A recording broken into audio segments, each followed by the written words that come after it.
Célébrant le 70e anniversaire de Gojira, 1954, Godzilla Minus One, est un triomphe captivant et vivifiant qui répond vraiment à ce que tout le monde veut en embrassant les racines traditionnelles bien aimées du cinéma classique, tout en ajoutant quelque chose de nouveau et de frais pour la nouvelle génération.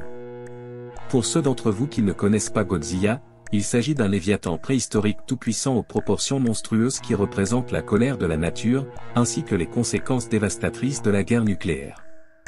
Takashi Yamazaki, réalisateur, scénariste, aborde ces thèmes importants qui ont fait de l'original de 1954 un classique intemporel, tout en soulignant la valeur importante du courage et de la communauté en général, et en dévoilant la façon dont les armes ont été fabriquées et développées pour apporter la paix dans notre pays.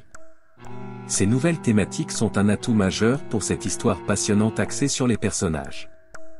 L'attention portée aux détails par Takashi est considérable grâce à une prestation émotionnellement efficace.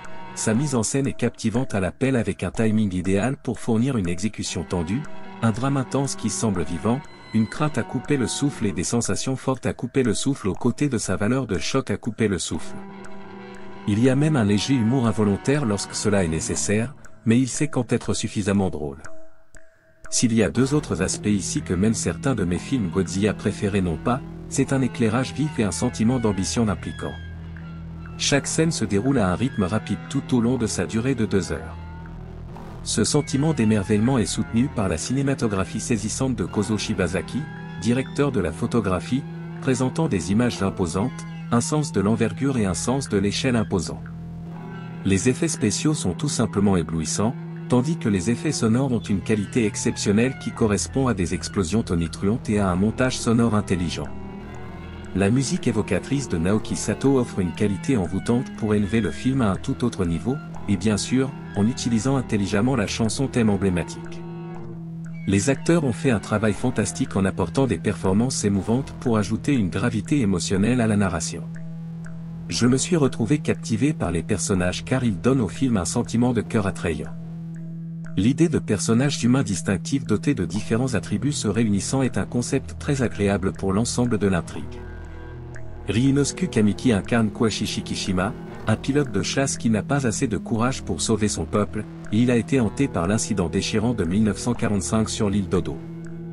Minami Hamada était génial dans le rôle de Noriko Washi, la partenaire attentionnée de Koichi qui partage quelque chose en commun avec Koichi, ils ont tous deux des parents qui meurent à cause des raids aériens, et ils n'ont pas tous les deux à sauver une orpheline nommée Akiko, Esa Nagatani.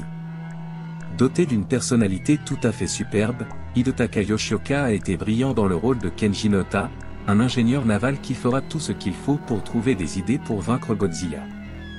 Animé par des effets spéciaux éblouissants, Godzilla lui-même est toujours aussi redoutable, il est une force tellement intimidante et imparable avec laquelle il faut compter. Si vous vous êtes déjà demandé à quoi ressemblerait le Gojira original sous forme générée par ordinateur, voici à quoi il ressemblerait avec une grande précision. Pour mon avis personnel, c'est maintenant au même niveau que Gojira, 1954, Godzilla, de Roland Emmerich, 1998, et Godzilla, le roi des monstres, 2019, comme l'un de mes films Godzilla préférés, ainsi comme l'un de mes films préférés de 2023.